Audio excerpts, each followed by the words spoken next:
ఇది చూస్తున్నారు కదా కాళేశ్వరం టికెట్. ఇది కాళేశ్వరం గ్రామ పంచాయతీ కార్యాలయం, కాళేశ్వరం మహాదేవ్పూర్ మండల్, జయశంకర్ భూపాలపల్లి జిల్లా, ప్రవేశ రుసుము పార్కింగ్. ఇక్కడ మేము ఎవరం ఉన్నాం? సన్నాసులం, ఇద్దరు కూడా సాధువులం.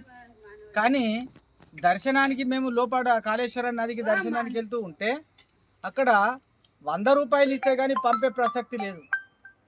చూస్తున్నారా ప్రజలారా, హిందువులారా? 100 రూపాయలు బతిలాడాం. సన్నాసులం అయ్యా అంటే మాకు అదంతా అనవసరం, మీరు డబ్బులు కడతారా లేదని చెప్పేసి పూటకు 10 మందికి ఎగబడి డబ్బులు కట్టినాక పంపలేదు. సంతోషం. లోపలికి వెళ్ళాం. 33 కోట్లు ఖర్చు పెట్టింది గవర్నమెంట్. ఏ గవర్నమెంట్ ఎక్కడ ఖర్చు పెట్టిందో అర్థం కావట్లేదు. అక్కడ 2-3 టెంట్లు పచ్చ వేశారు, ఈ పక్క ఆ పక్క. అక్కడ పోయి తీరా చూస్తే పురోహితులకు సంబంధించినటువంటి పిండ ప్రధాన కార్యక్రమాలు జరుగుతూ ఉన్నాయి. ఒక రోడే తవ్వేశారు, దాంట్లో దొడ్డుది బెడ్షీట్ లాంటి దొడ్డుది వేశారు. దాంట్లో అక్కడక్కడ కూర్చొని ఉన్నారు. చిన్న చిన్న పిల్లలను తీసుకొని వస్తే ఎక్కడ కూర్చుండబెట్టాలి? అయ్యా యంత్రాంగం గారు, మీరు ఆలోచించండి. మనం అన్నం తింటున్నాం, ఎర్రటెండ 50 డిగ్రీలు 45 డిగ్రీల ఎండ కొడుతూ ఉంది. వచ్చిన ప్రజలు ఎక్కడ ఉండాలి? ఆలోచించండి జర్రా. విఐపి దర్శనం, మీ విఐపీల గురించి మాత్రం బంగారం లెక్క చేసుకున్నారు.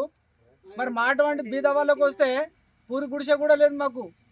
ఇది మన తెలంగాణ ప్రభుత్వం ఏర్పాటు చేస్తున్నటువంటి పుష్కరాల గొప్ప వ్యవస్థ. మరి దర్శనానికి వస్తే సన్నాసులమయ్యా, మాకు ఆడవాళ్ళు ఉంటారు, మేము సైడ్ల పట్ల పోతామంటే 100 రూపాయలు కట్టు పో. మీరు పైసలు తీసుకోవట్లేదా? మీరు సాధువులు ముఖ్యం వదులుతున్నారని ఆ విధంగా చీత్కరింపు మాటలు మాట్లాడి, రెచ్చగొట్టే మాటలు మాట్లాడడం ఇది సమంజసమా?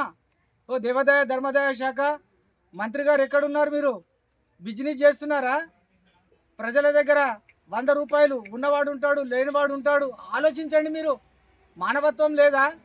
కనకరం లేదా? మీరు హిందువులు గారా? జాలి దయ లేదా? అందరు మీలాగా కరోడ్పతులు ఉంటారనుకుంటున్నారా? కోట్లకు పడిగెలెత్తినటువంటి వాళ్ళు ఉంటారా? కూలీ నాలి చేసుకున్నటువంటి వాడు, రెక్కాడితే డొక్కాడనటువంటి వాడు పుష్కరాలని చెప్పేసి మా అమ్మ, మా జగన్మాత సరస్వతి వాణి, ఆ తల్లి కాళేశ్వర దర్శనానికి రావాలని ఎన్నో బాధలు పడుతూ వస్తే మీరు 100 రూపాయల టికెట్ ఆ దర్శనానికి మీరు పెట్టుకోండి. 20 రూపాయలు పెట్టండి, బీదవాడికి పెట్టండి. మీలాగానే డబ్బున్నోళ్ళు ఉంటారనుకుంటున్నారా? బీదవాళ్ళు మందిని మంచి సంపాదించారు అనుకుంటున్నారా? ఏమనుకుంటున్నారు మీరు? ఇక్కడ చెట్ల కింద కూడా అక్కడ వ్యవస్థ, తినడానికి వ్యవస్థ లేదు. భోజనానికి వెళ్తే అక్కడ ఫుల్ రష్ ఉంది. ఇక్కడ చెట్ల కింద అక్కడ చూపెట్టి, అక్కడ చూడు హనుమాన్ స్వాములు కూడా చెట్ల కింద తింటున్నారు. అక్కడ చూపెట్టండి, అక్కడెక్కడ చెట్ల కింద తింటున్నారు జనం. మరి ఏం వ్యవస్థ చేశారు మీరు? 33 కోట్లు పెట్టి ఏదో తెగ అడ్వర్టైజ్ చేస్తున్నారు. దొబ్బిల దోపిడేనా? దేవాదాయ ధర్మాదాయ శాఖ మీరు బోర్డు పెట్టుకోండి, ఒకటి బిజినెస్. దేవాదాయ ధర్మాదాయ శాఖ వ్యాపారము చేయబడుతున్నది. హిందువుల పట్టనే వ్యాపారం చేస్తున్నాం, మిగతా వాళ్ళ దగ్గర మేము చేయట్లేదు. ఎందుకంటే మా హిందువుల ద్వారా మీ బతుకంతా, మీ డిపార్ట్మెంట్ బతుకంతా మీ నాయకులకే కావచ్చు, మీ గవర్నమెంట్కే కావచ్చు, హిందువుల డబ్బులతో మీరు బతుకుతూ ఉన్నారన్న సంగతి మీరు మర్చిపోవద్దు.